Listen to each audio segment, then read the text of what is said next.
Hello and welcome back to another Giant Slayer TFT Synergies tier list video. Today our analysts will be ranking each synergy from S all the way down to the C tier for patch 11.5. The meta hasn't changed too much since 11.4 with the exception of Slayer completely taking over. There's definitely a stark contrast between the strength of Slayer compared to every other trait. Slayer aside, there's plenty of options in regards to other synergies that players can use. With all that said, let's dive on in. But before we begin, please don't forget to click the links in our description. Give your support to everyone who helped make this video happen. We host many TFT tournaments with plenty of exciting content to come.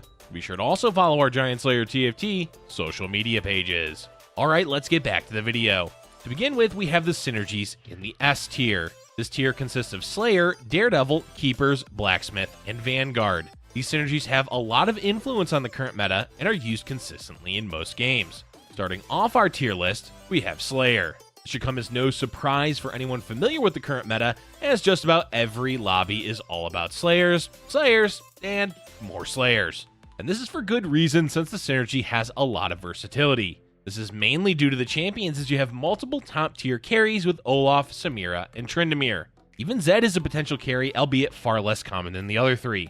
Honestly, if there's ever a time to have a tier above S tier, it would be for the current meta, as Slayer is a clear standout above all the other synergies. Up next, we have Daredevil. Daredevil is a natural companion to Slayer, well, because Samira is really good. There's really not much else to this since a lot of what's good about Samira has to do with the fact that she's a late game Slayer carry. The main downside to Samira, at least in comparison to Olaf and Tryndamere, is that 2-starring her will be more difficult since she's a 5 cost. But even at tier 1, she still does a ton of damage and can carry as long as you have items for her. Surprise of 11.5 is Keeper. Keeper shot up in popularity near the end of 11.4.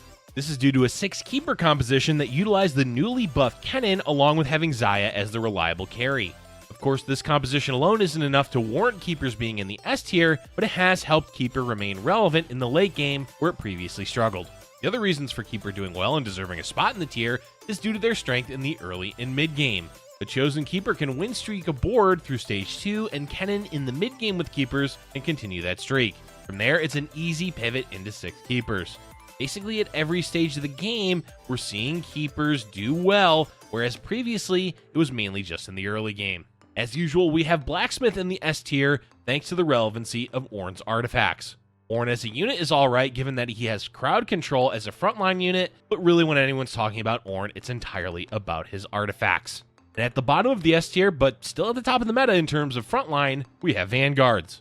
Vanguards, despite receiving nerfs, are still the best frontline champions that you can have. They're hard to kill while providing a ton of crowd control between Sejuani, Aatrox, and Ornn. And of course, there is the Fabled Vanguard Mystic composition that relies heavily on Vanguard, specifically Nautilus. All in all, if you have a need for a strong frontline, the easy option is going to be Vanguard. That's it for the S tier, so let's now move on to the synergies in the A tier. This consists of Dragonsoul, Executioner, Mage, Sharpshooter, Syphoner, Cultist, Assassin, Brawler, and Mystic.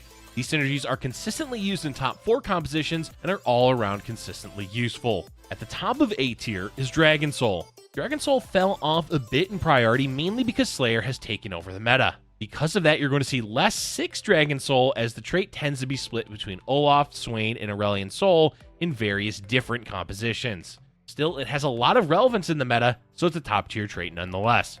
Executioner has politely moved aside for the rise of Slayers as Kayle struggles to compete against the potential each Slayer carry has. Kayle is still an amazing carry, it's just that you need a relatively high roll board to compete with a lot of the Slayer compositions. Kayle aside, Xayah has risen in value given the popularity of the Keeper build, so between both champions, Executioner remains a top trait.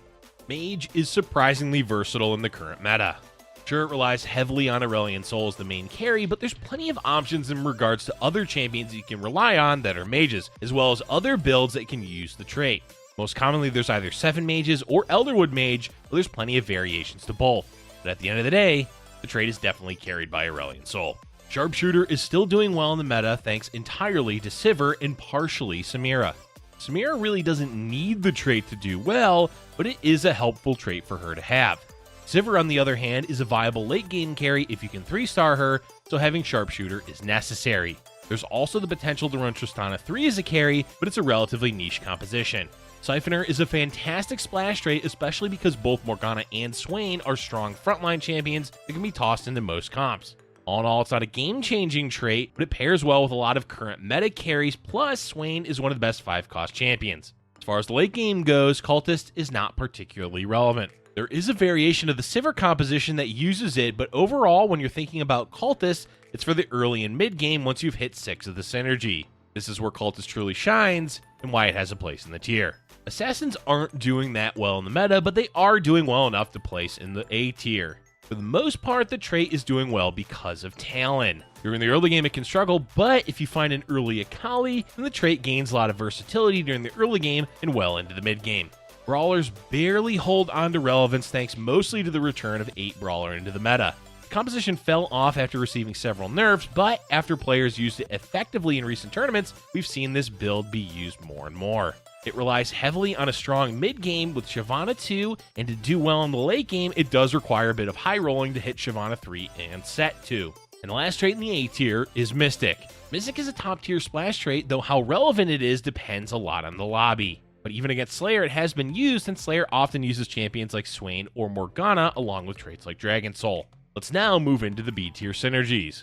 This tier consists of Fabled, Spirit, Duelist, Adept, Exile, Emperor, Warlord, Elderwood, Divine, and the Boss.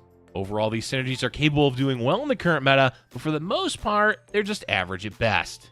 Alright, at the top of B tier, we have Fabled. Fabled is amazing when paired with Vanguard and Mystic, and almost completely useless otherwise. There's practically no other composition in the meta that utilizes Fabled besides Vanguard Mystic.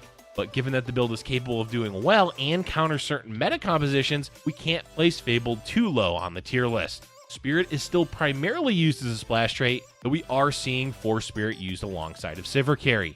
This hasn't fully developed yet in the meta, so for the most part, if you're going to use Spirit, it's just as a 2-piece splash trait.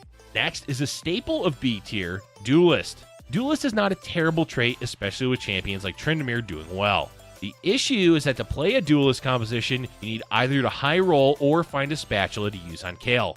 But they did buff Yasuo this patch, so Duelist is once again a viable early game option to win streak with. There's an issue with Adept in the meta, as a lot of the current carries don't really care that much about attack speed slow.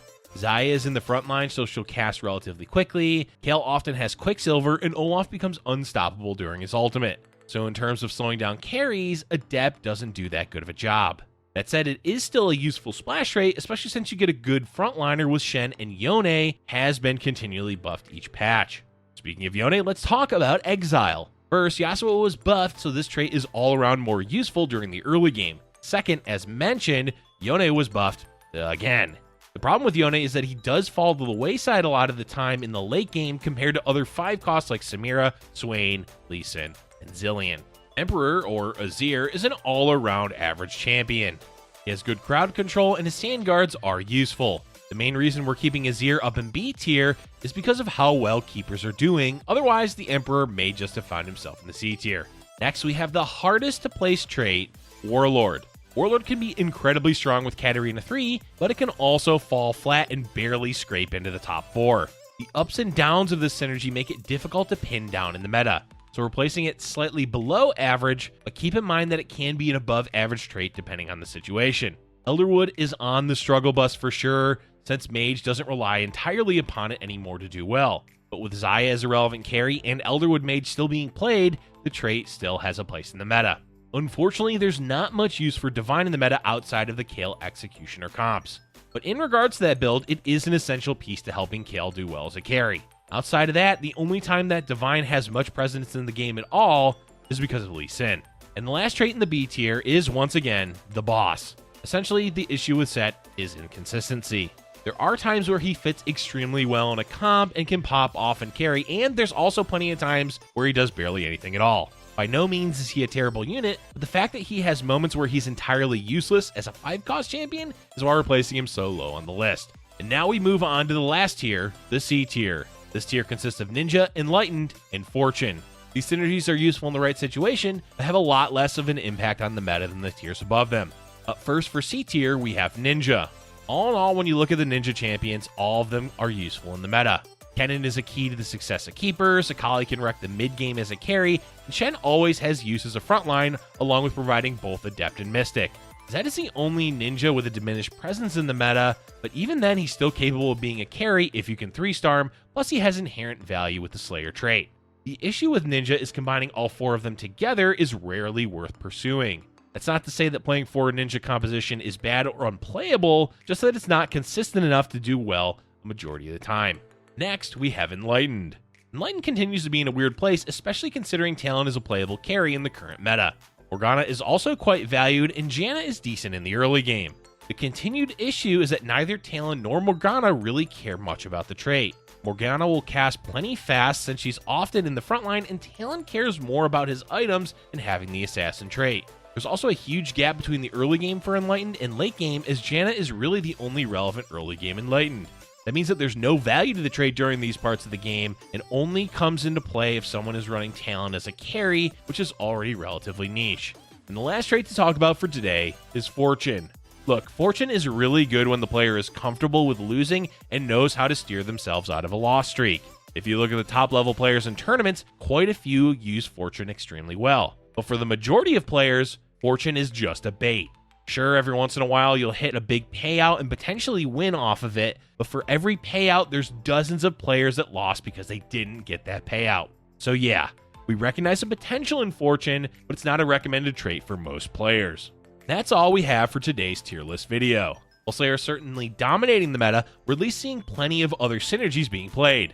That means flexibility is often rewarded for players that don't only play Slayer. Let us know in the comment section below what traits you're having success with that aren't Slayer. Thank you for watching, and if you're enjoying our content, please be sure to hit the like button and subscribe for future Giant Slayer TFT videos.